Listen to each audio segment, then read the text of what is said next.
What's going on, guys? Welcome back to another video. So while I was out, actually I decided to buy tail lights because mine are busted. The LED port doesn't work on mine. I don't know why. I gotta buy one more tail light or just get LCI, which I do want to get LCI, but just not yet, you know, because we're just starting this project. I'm already spending a lot of money. So if that works, great. If it doesn't, whatever. I don't lose much. But people here in Dallas, like, I swear, I try to get a set of stock pre-LCI tail lights, and everybody wants like 200 plus. So it's like, why? They're not even, you know, LCI. But here's our door. People were same thing here. They were asking 120 plus for shells, and I was like, you know, I guess that's all I need. But then this guy was like, yeah, I mean, if you want to give me $100, I'll give it to you. And I asked him if it was shell or not, but he gave me the complete door. Sometimes you get a window glass, a regulator, an airbag sensor, wiring harness, handle, a lock, which we don't need, but it's nice to have, and then all the miscellaneous. So that's gonna make it a lot easier, because I can literally put this on, unplug it, take the other one off, bolt this one on, we're done. So that's good. But yeah, so moving along. Next thing is turbos. I gotta buy my turbos and start putting this thing together and really buttoning it up. So here it is. Here's the door. You guys can see it's straight, nice and clean. No dents, no dings.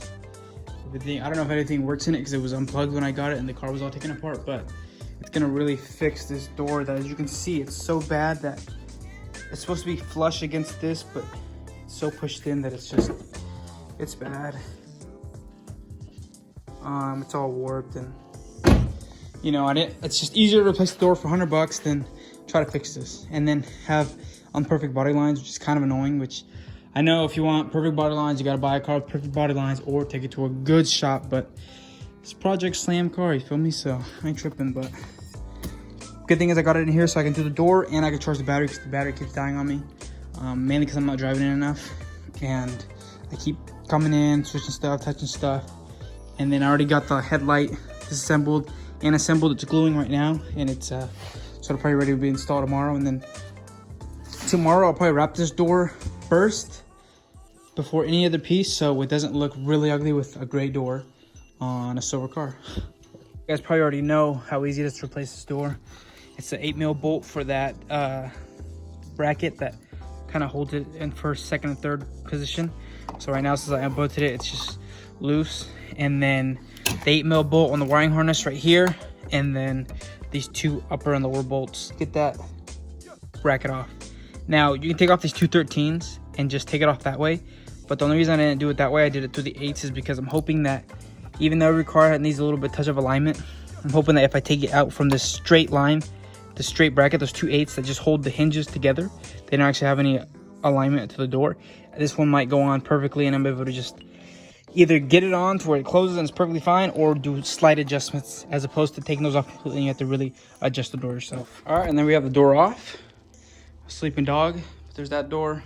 Here's this door. Luckily, I have this transmission jack that I did for the manual swap, so I can throw this towel on here, and that'll help me hoist it and hold it, and lower it and bring it up higher to do a single man door swap, because these are actually pretty heavy, especially because it's the coupe, so that door is long and it's heavy.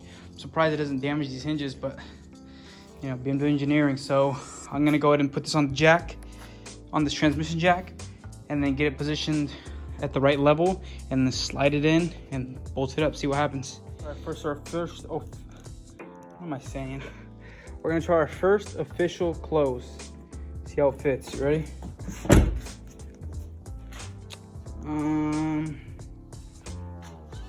Okay, not bad, actually, not bad at all. I think that's dang near OEM plus. Not bad.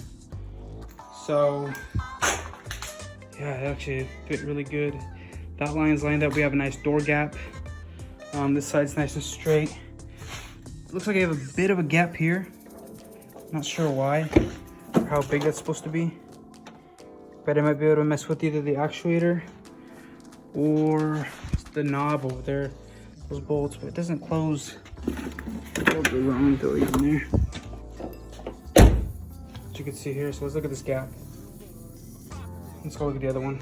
There's actually a big gap here, and I didn't know that this was such a big gap. As you can see here, that's a fat gap, but this door hasn't been touched, and it fits fine. So on this side has that big gap up there too, but it fits fine. So I'm happy with that, honestly.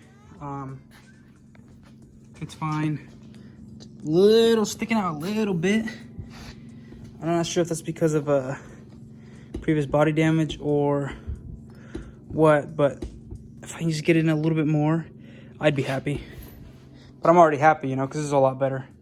So yeah, now just this thing's next, and our frame will be straight. Got some big news for today. We got some 335i wheels. As you can see, they're the M3 ones. I don't know what style they are, but these are the same ones we had on the 135. Except these are actually like OEM, and these are only $500, so pretty good price to top that off. These tires are decent, but the two rear tires, which, you know, the larger one, the more expensive one, brand spanking new, both of them. So that's a sweet deal. What I'm gonna do now is clean them off because they're dirty, and detail them, and then we'll slap them on the 335i, and we'll see how they look on the car, and see how they look.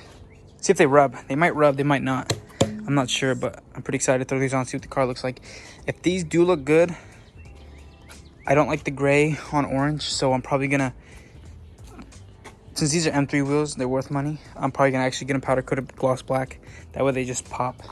So let me get this cleaned up real quick.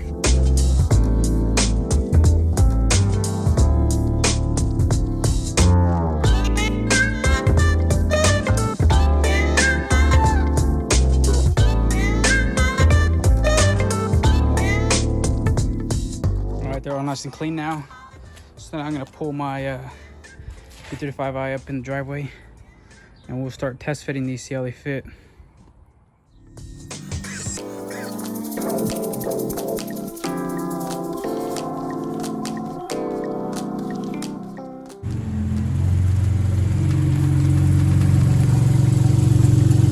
So here's a current fitment. It's not too bad, but it could be a lot better. You know, we're tucked. The wrong kind of tucked, but we're tucked. Same thing here. Not ideal, so we'll see how that looks. Should look decent. Same thing there. So at least it looks lower, and the wheels don't look too bad, but it definitely could be a lot lower. And our fitment could be a lot better, so we'll see what happens here.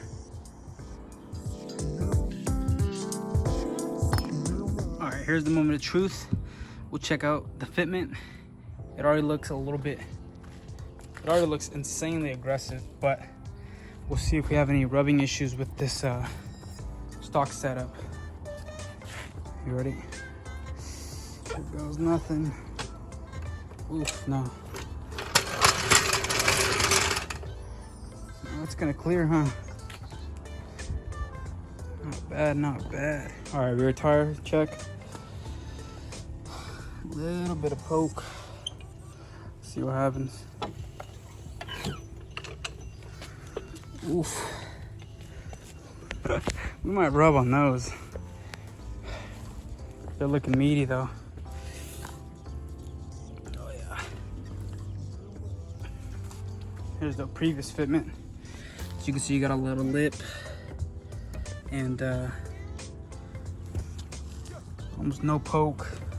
A little bit at the bottom due to the camber, but on this one, we definitely have some more poke. I love how this does that too. You see how right along there, you get that tire poke. And on this side, you get the slightest bit down there. So yeah, that's looking dope.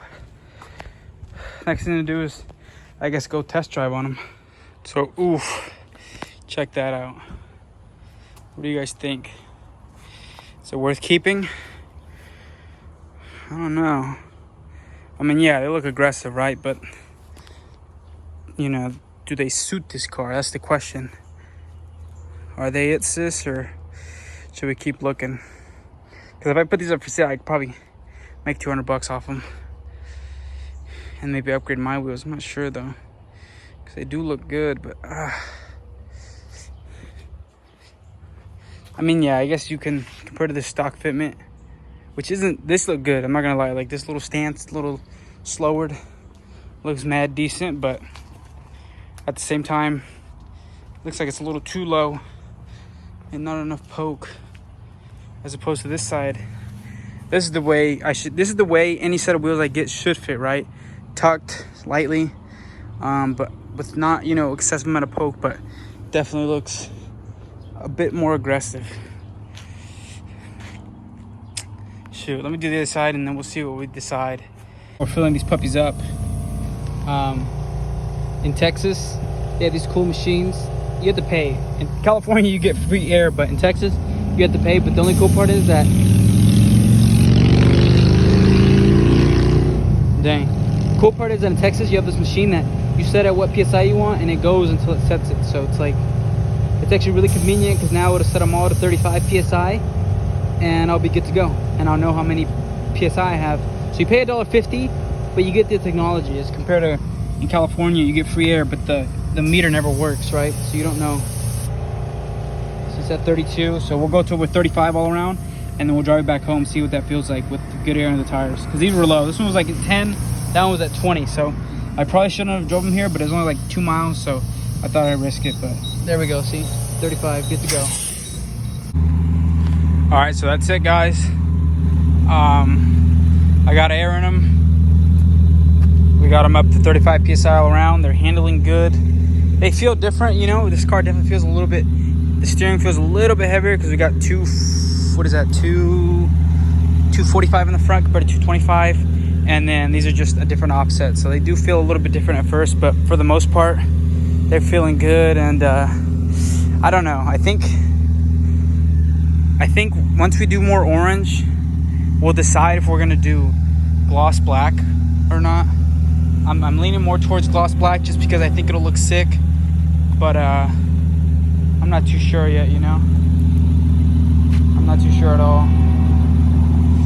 You guys have to give me your opinion, you know, especially when I start wrapping it more orange. Or let me know now, what do you think we should do? You think we should wait to see if we want to do gloss black, or if we should do the orange and then keep this? Or I don't know, just we'll see. For now, I guess y'all let me keep working on it, keep wrapping it right. But every day it's becoming cooler and cooler. Like, even though this thing is like trash right now, like we got my big drink inside, like it's a manual 335i 6-speed. I'd said that twice. M3 wheels, you know, it's every day it's like becoming more of a cool car. When I first bought it, I thought, what am I buying? Dude, this thing's a piece of junk. And I wasn't too confident about it, but now every day we're getting somewhere, boys. So next thing to do on this car, like I said, is prep the trunk to get it wrapped, and then slowly start working on some of the body work. We have a lot to do, and that'll be what I do for the next couple of days. No more mods, no more things coming. Steering wheel wrap soon, hopefully. But that's gonna be it for now. Thanks for watching. I gotta cut it short before the train comes and you guys can't hear me, but let me know what you guys think. Let me know what you guys think about the wheels, and I'll see you guys in the next one.